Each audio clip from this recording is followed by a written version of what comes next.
My brothers and sisters, you are now watching the Gamer 2323, so just forget about the chores you're supposed to do. Put your feet up, get your Kool-Aid, fried chicken, popcorn, get whatever you may need! And I hope you enjoy the video.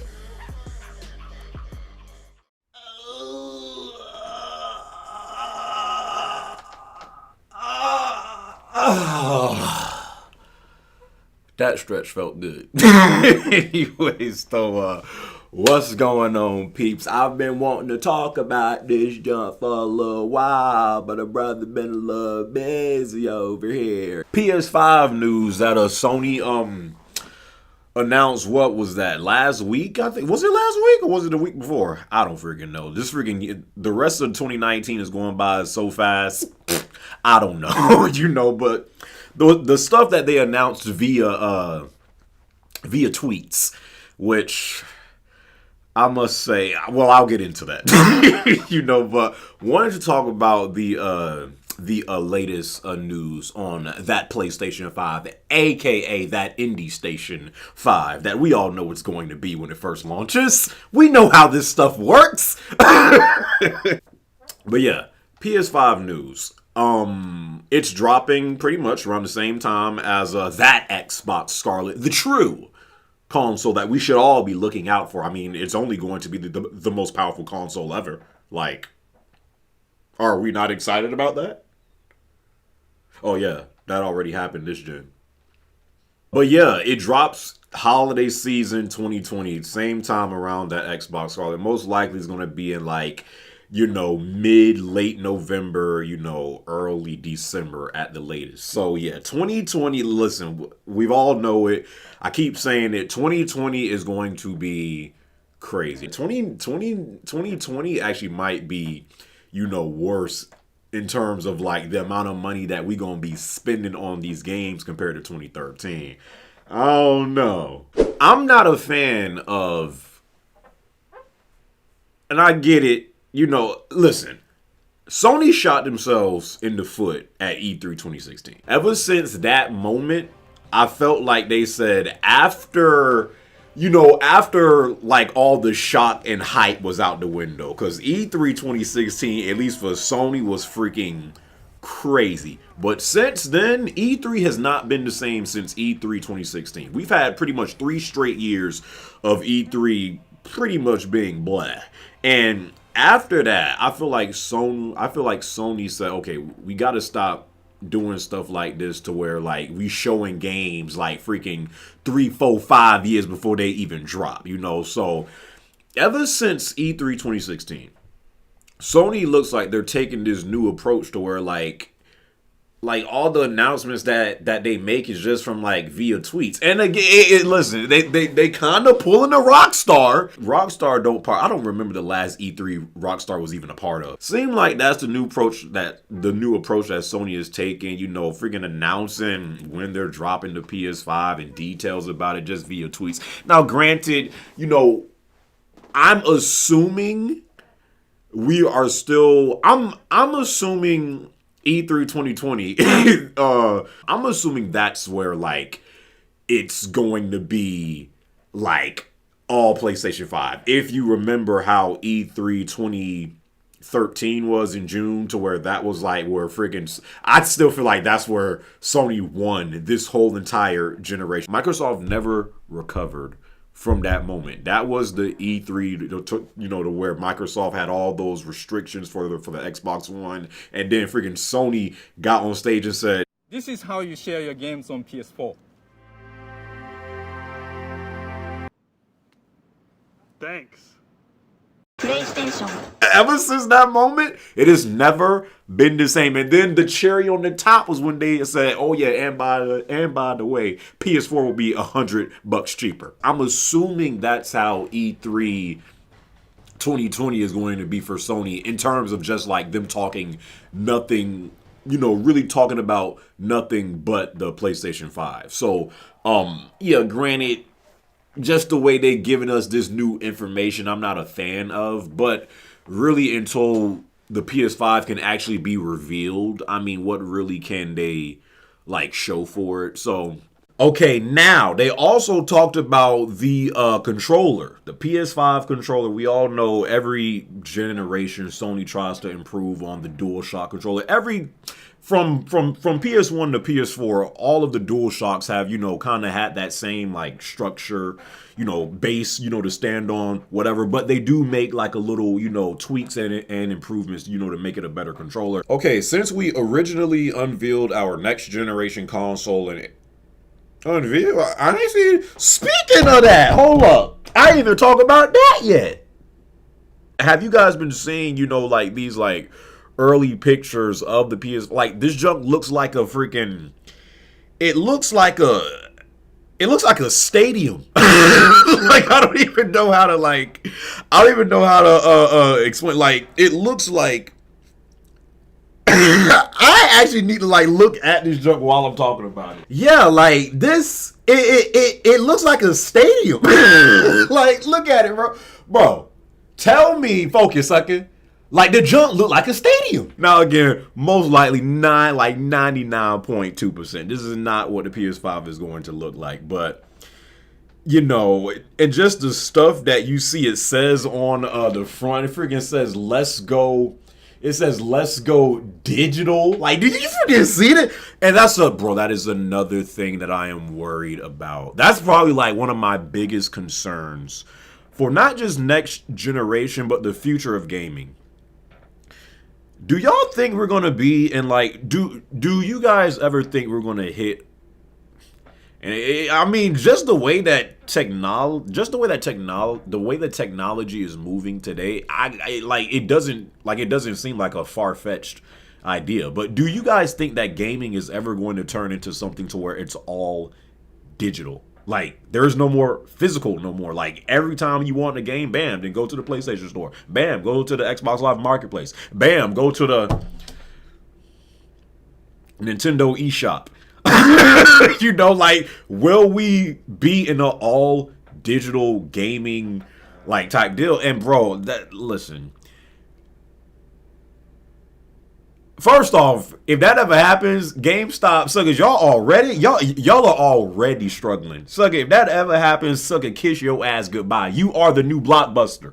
Okay, so that's the first thing. But bro, there's just too many. I just would not be a fan of that. One, because I like physical games. I love having a game collection. I still buy movies. Like when I do like my game / movie collections, like people still find it weird that I buy Blu-rays, and I'm like, so what's wrong with buying Blu-rays, like and stuff like that? But some people, like, they literally just buy games from the comfort of their home or buy movies from the comfort of their home, and they don't really care about having a collection. That's not me. I always enjoy having a collection. Another thing is, when you're dealing with an all digital type deal, then it comes into play to where, like, what if your online ain't working right, you know, and then it's like, will I be able to still play these games? Or I still have access to all this stuff that I downloaded because my internet is out? Like, there's too many what ifs to me, in my opinion, that comes with the all digital type gaming world that I just don't want to be a part of. Like, now don't get it twisted. Lately, I've been buying a lot more games from the comfort of my home on PlayStation Store, Steam, whatever. Like, don't get it twisted. I'm like, I buy, you know, games, you know, from the comfort of my home a lot more than I used to do back in the past. But especially for a game that I really want, I love actually having it in my collection. There's something about building up a game collection that you just can't get from having a digital collection. It just don't feel the same. Okay, so do you guys think we'll ever reach that point in gaming? Will it come next gen? You know, I'm freaking seeing this "let's go digital" on this supposed PS5. Man, this junk is disgusting. Okay, I just don't want no parts of it. So yeah, and then you see well, it says SSD drive on like the front PS5, and then like you see like a pause button, a eject button, you know, a stop, and it's like all touchscreen and stuff like that. To be honest, this design, it doesn't look horrible. It just looks weird. Again, though, this is most likely not going to be how the PS5 look. But man, when they reveal that junk is going to be so interesting to see how the next PS5 looks and how the next Xbox looks, stuff like that. But yeah, going back to the controller. Since we originally unveiled our next generation console in April, we know that there's been a lot of excitement and interest in hearing more about what the future of games will bring. Today, I'm proud to share that our next generation console will be called PlayStation 5. Breaking news! And will be launching in time for holiday 2020. These updates may not be a huge surprise, but we wanted to confirm them for our PlayStation fans as we start to reveal additional details about our vision for next generation. Wired magazine covered these updates and more in a story that posted this morning. The more refers to something I'm quite excited about, a preview of the new controller that will ship with the PlayStation 5. One of our goals with the next generation is to deepen the feeling of immersion when you play games, and we had the opportunity with our new controller to reimagine how the sense of touch can add to that set of the immersion. Yeah. To that end, there are two key innovations with the PlayStation 5's new controller. First, we're adopting haptic feed. What the freak is haptic? Because I have not read none of this because I saved it for this video, so I'm learning about this stuff as I read live. First, live for me, but for y'all, you get it. First, we're adopting haptic feedback to replace the rumble technology found in controllers since the 5th generation of consoles. With haptics, you truly feel a broader range of feedback. So crashing into a wall in a race car feels much different than making a tackle on the football field. You can even get a sense for a variety of textures when running through fields of grass or plodding through mud.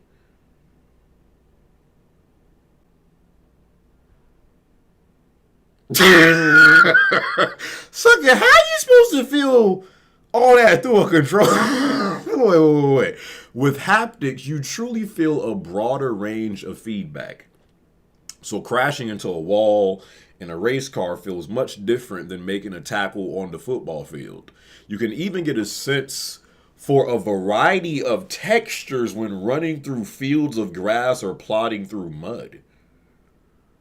What the frick? So what the frick is this junk going to be? So like, okay, so let's just say hypothetically speaking, we playing Uncharted 5, Cassie's Deception, okay? You know, that's what we're playing right now.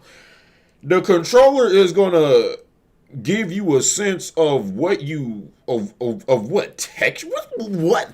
That's the thing that gets me the most. You can even get a sense for a variety of textures when running through fields of grass or plodding through mud. With haptics, you truly feel a broader range of feedback, so crashing into a wall in a race car feels much different than making a tackle on the football field. So, if we are completely getting rid of rumble technology and it is being replaced with haptics, so, and then when I'm like, say if I'm playing Forza 12, no, this is PlayStation. Let's say I'm playing Drive Club 2.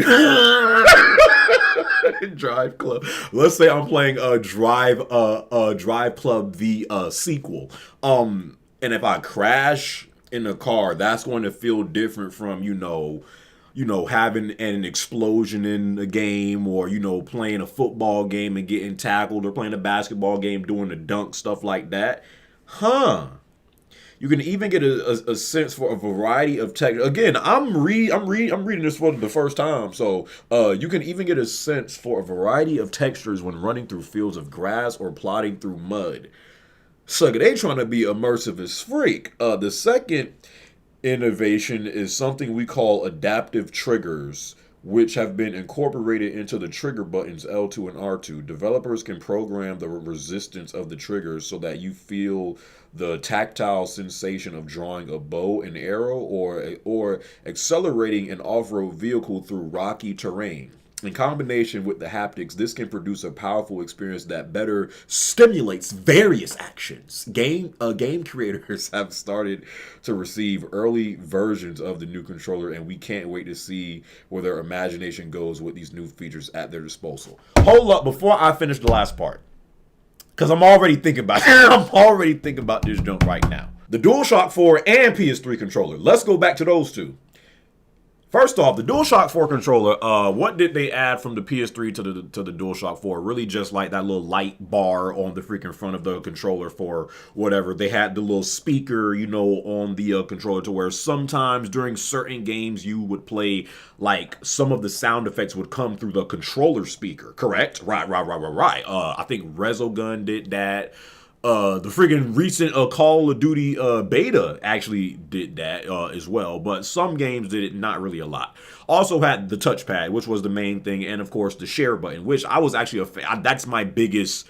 That's probably, as far as like just the online experience that we've had this generation, that's probably like my favorite feature on both Xbox One and PS4. Like the whole share button, how you could share, you know, a trophy you just got or a achievement you just got, how you could literally stream straight from your console. That's literally how I got into streaming.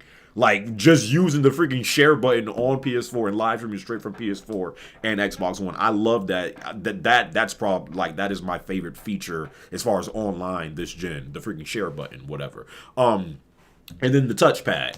Touchpad wasn't really used that much from a lot of developers. Going to the PS3 controller.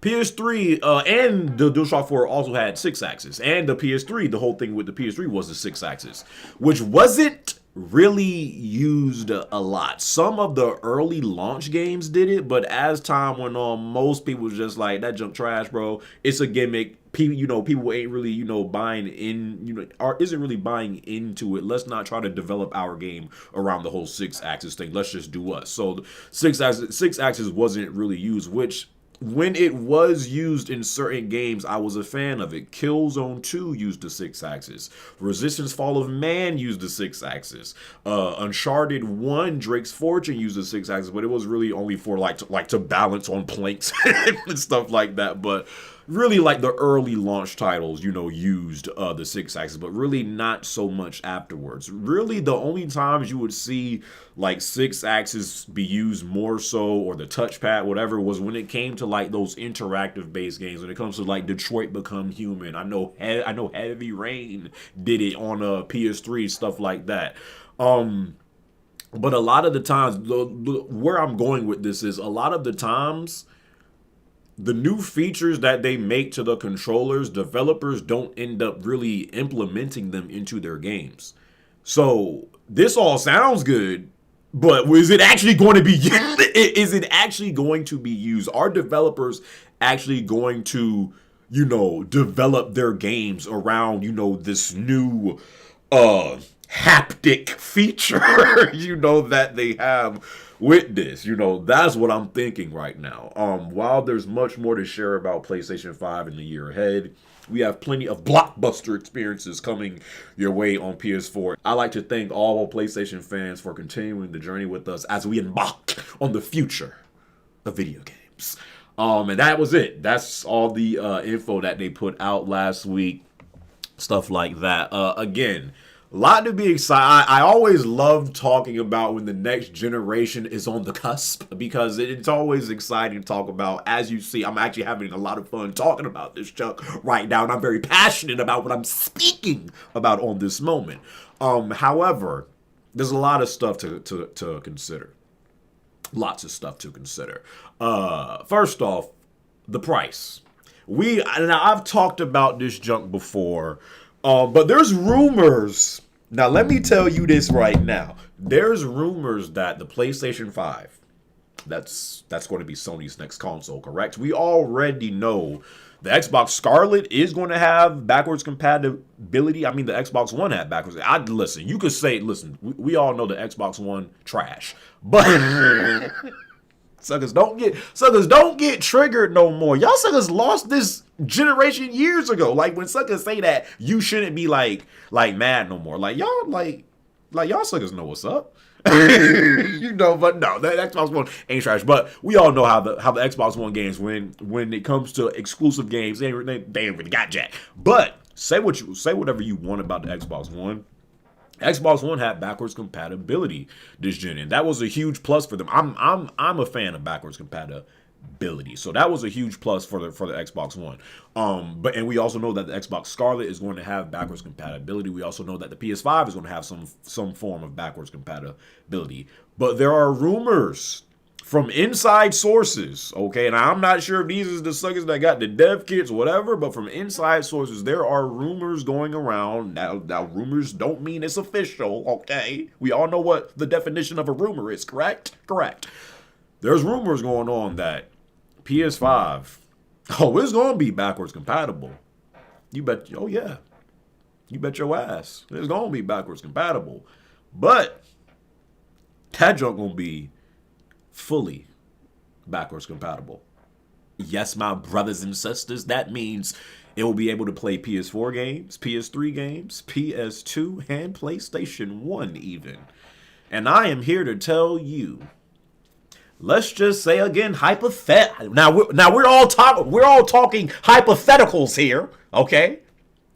Hypothetically speaking, if that is true, I'm spitting everywhere because I'm getting so passionate right now. If that is true, and the PS5, because the whole thing was, with the rumors going on, is that the PlayStation 5 is not, coming from these inside sources, some people are saying that, they're saying that the PS5 won't just focus on the future, it's also going to focus on the past, meaning, the whole PlayStation library.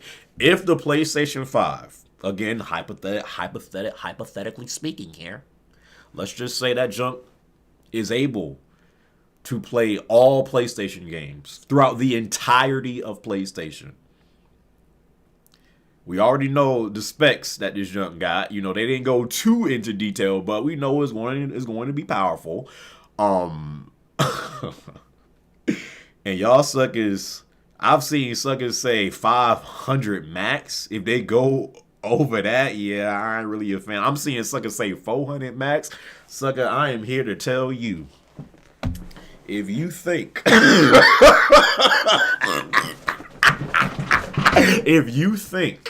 if the PlayStation 5 is fully backwards compatible, more powerful, and all of these new features and stuff like that, and you still have the gall, you still have the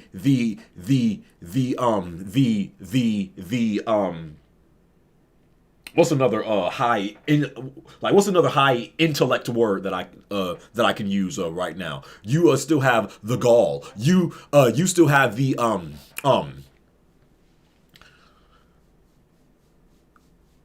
audacity. That's not even a high intellect word, but you get what I'm saying. You still have the audacity to say, "Oh, if this junk is old, if this junk go over 500, yeah, we out, sucker." If PS5 is doing the entire play, again, we're talking hypotheticals here. If the PS5 is fully backwards compatible with the entirety of the PlayStation library, I just got a crook in my neck from doing that. My God, sucker, like I said, these consoles gonna be 600 minimum. Minimum, sucker. That's gonna be the cheapest model, because most likely each console is gonna have 2 models, and the cheapest model gonna be 600. And I'm thinking the other model might be 750. Listen, bro, how much money do people pay for phones these days? You got these Apple sheep that will go out day after day every time a new iPhone drops, and these suckers spend $1,000+ on a phone that don't got no headphone jack, by the way. This truck is crazy.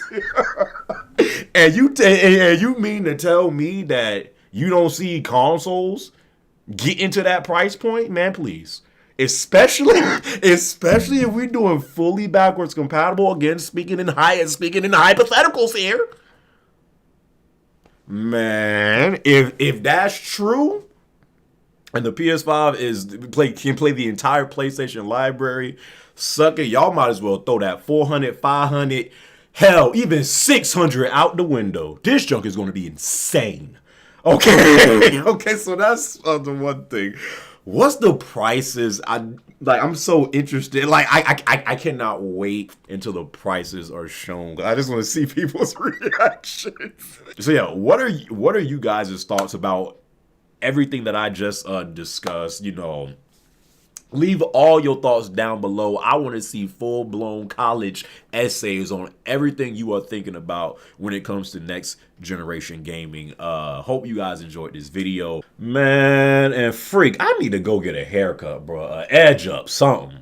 This junk getting ridiculous. I'll catch y'all boys later.